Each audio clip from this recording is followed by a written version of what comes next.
말씀 고맙습니다. 지금부터 질의응답 시간 갖겠습니다. 첫 번째로 민생, 경제 분야입니다. 제가 먼저 두 분 지목 드리겠습니다. 질문하실 분은 손을 들어주시면 감사하겠습니다. 네. 첫 번째 질문이다 보니까 거의 모든 분들이 손을 들어주셔서 제가 좀, 마음이 무거운데요. 네, 그냥 제 눈에 띄는 분에게 아무나 하세요. 네, 제 눈에 띄는 분에게 질문 드리겠습니다. 네, 송정호 기자님. 제가 첫 번째 질문자가 될 거라고 생각을 못하고 손을 들었는데 첫 번째 질문자가 되고 보니까 급격하게 긴장이 됩니다. 서울경제 송정호 기자입니다. 사실 환율 문제를 질문을 드리고 싶은데 오늘 아침 방금 1,480원이 넘었습니다. 이 1,500원까지 올라갈 거라는 지적들이 나오고 있는데 환율 문제를 해결하기 위해서 대통령께서 가지고 계신 특단의 대책 이런 것들이 있을지 궁금합니다. 네. 특별한 대책이 있으면 이미 했겠죠. 정부가 할 수 있는 또 유용한 많은 정책들을 시행하고 있습니다. 물론 시장은 언제나 여러분이 아시는 것처럼 수요와 공급에 따라서 결정되죠. 역대 최대의 수출 실적 7천억 불을 달성했고, 무역 수지 흑자도 계속되고 있고, 또 성장도 회복되고 있는데, 환율이 작년 윤석열 정권 당시 그때에 지금 다다르고 있습니다. 일부에서는 뉴노멀이라고 하죠. 그리고 지금 원화 환율은 N 환율에 연동되는 측면이 있습니다. N 달러 환율에. 근데 일본에 비하면 우리는 평가 절하가 좀 덜 된 편이에요. 거기가 지금 기준으로 하면 일본 기준에 우리가 그대로 맞추면 아마 한 1,600원 정도 돼야 되는데, N의 달러 연동에 비하면 좀 그래도 잘 견디고 있는 편이다, 이렇게 봐주시면 될 것 같습니다.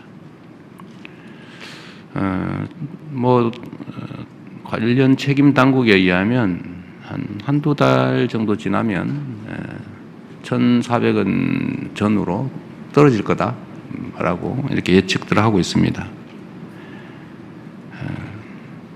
이게 이제 여러 가지 불리한 측면도 있고 또 수출 기업들에게는 유리한 측면도 있는데, 어쨌든 대한민국만의 독특한 현상은 아니어서 우리 대한민국만의 정책으로 쉽게 이걸 원상으로 되돌리기는 어려운 상황으로 판단이 됩니다. 지속적으로 가능한 수단들을 발굴해내고 또 환율이 안정될 수 있도록 노력해 나가겠습니다. 네, 다음. 네, 저기 뒤에 심원기 기자님. 네, 대통령님, 뉴스원 심원기 기자입니다. 누구시라고요? 뉴스원 심원기 기자입니다. 아, 네. 네. 저는 국민 관심이 높은 주거 문제와 관련해서 여쭙고 싶은데요. 정부가 지난해 2차례 대책을 내놨지만 서울을 중심으로 집값은 좀처럼 안정되지 않고 있는 듯합니다.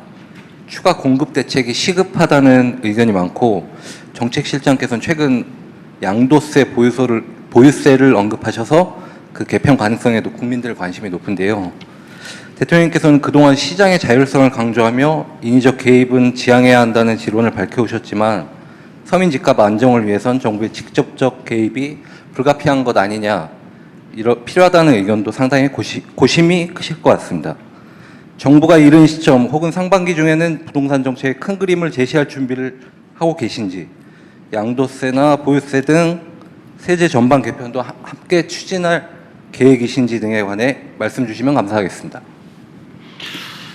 네, 대한민국의 집값 수준은 일본의 잃어버린 30년이 문제됐을 그 시점의 상황을 향해서 계속 치닫고 있습니다.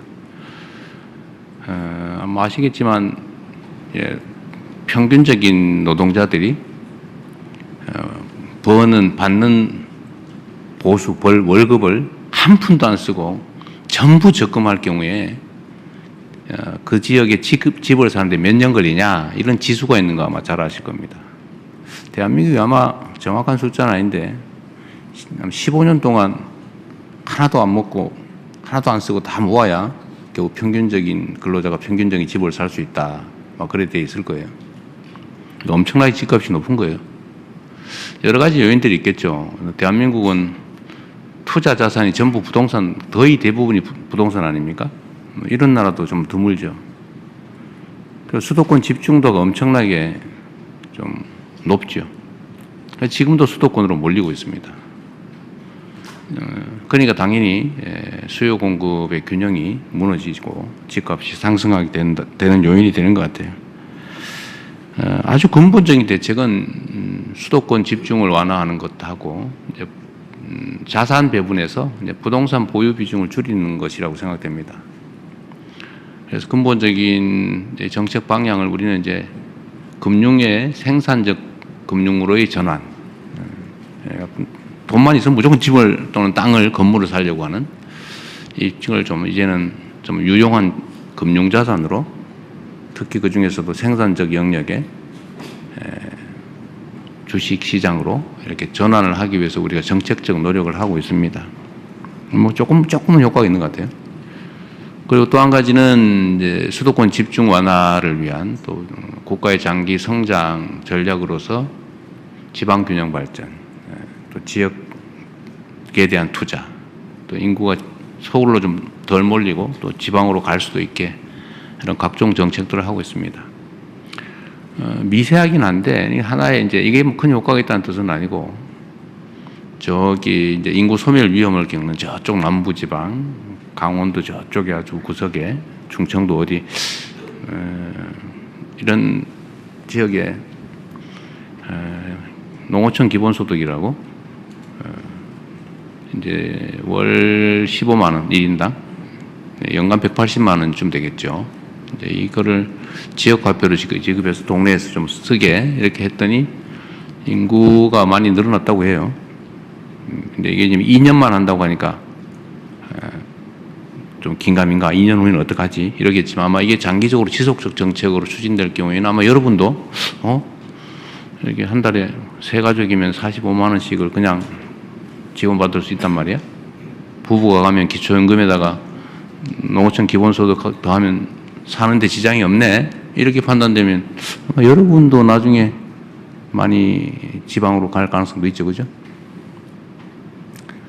이제 이렇게 안정적인 제도를 만들면 좀 이걸 포함해서 이번에 이제 우리 강력 통합에 대해서 거리가 좀 먼 지역 이런 지역에 대해서는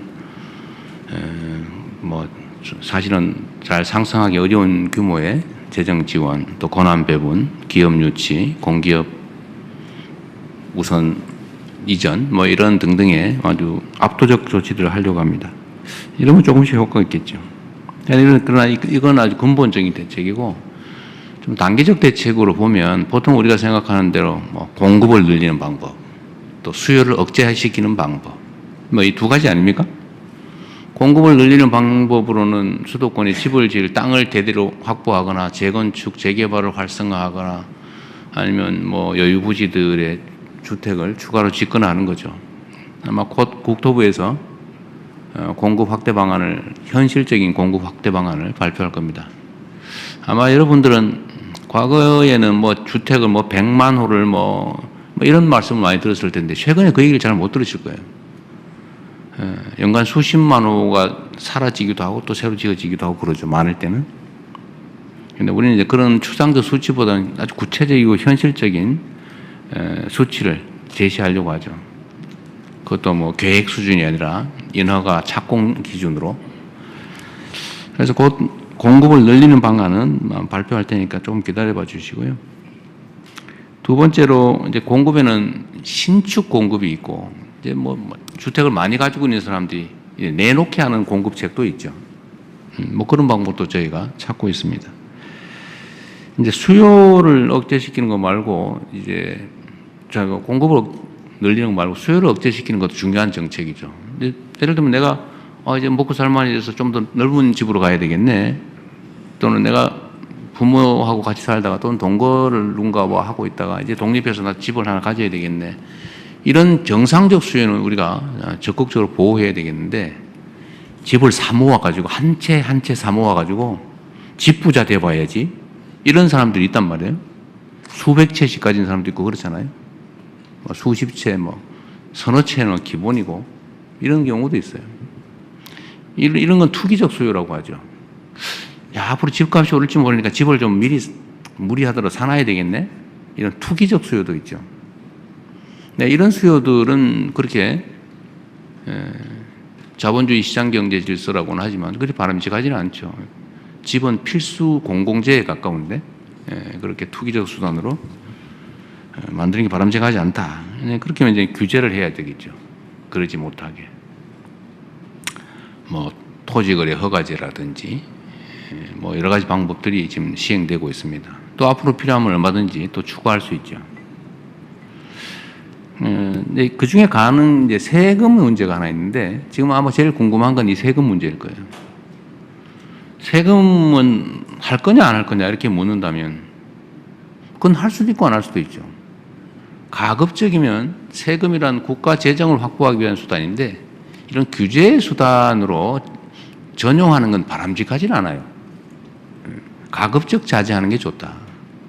그러나 반드시 필요한데 유효한 수단인데 필요한 상태가 됐는데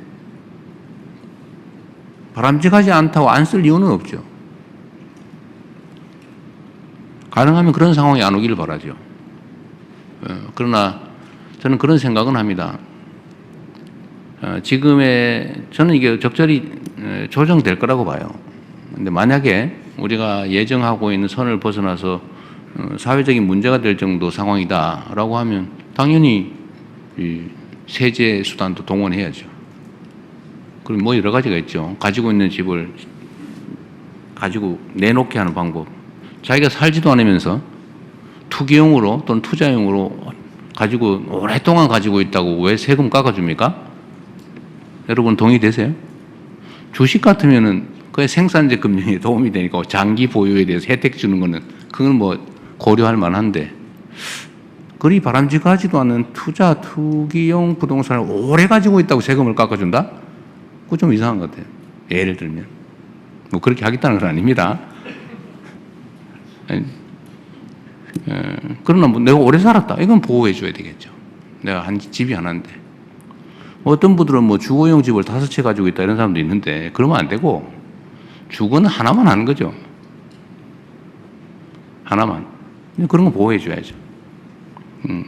그리고 정부 정책에 따라서 수도권에 집을 가지고 있지만 주말용으로 저기 시골에 집을 한 채 더 가지고 있겠다. 뭐 그것도 실제로 사는 거니까 그런 거 보호해 줘야 되겠죠. 그래서 세제는 참 예민해서 말씀드리기가 참 어려운데 그렇다고 말씀 안 드릴 수도 없고 제가 선거 때 아마 이런 말씀을 드려서 거기에 기대하는 분도 계신 것 같아요. 세금으로 집값 잡는 거는 뭐 웬만하면 안 하겠다. 제가 그 최대한 뒤로 미루려고 하죠. 정책 수단은 그 본래 목표가 있어요. 세금은 아까 말씀드렸지만 국가 재정을 확보하기 위해서 국민들이 부담을 지우는 것인데 그걸 다른 정책 목표에 전용을 하면 부작용이 발생합니다. 가급적 안 하는 게 바람직하다. 마지막 수단으로 하는 게 제일 좋지 않겠냐. 그리고 시중에 이런 얘기도 많이 있던데요. 그 보유세 자꾸 얘기하니까 그 보유세 하면 부담되고 정치적으로도 옳지 않고 우리 국민들한테 부당한 부담을 줄 수 있으니까 50억 넘는 데만 하자. 50억 보유세 뭐 이런 얘기도 여러분 들어보셨을 거예요. 제가 한다는 얘기는 아닙니다. 그런 소문이 있더라 라는 뜻입니다. 지금으로서는 뭐 세제를 통해서 부동산 정책을 하는 것은 깊이 고려하고 있지는 않습니다. 네.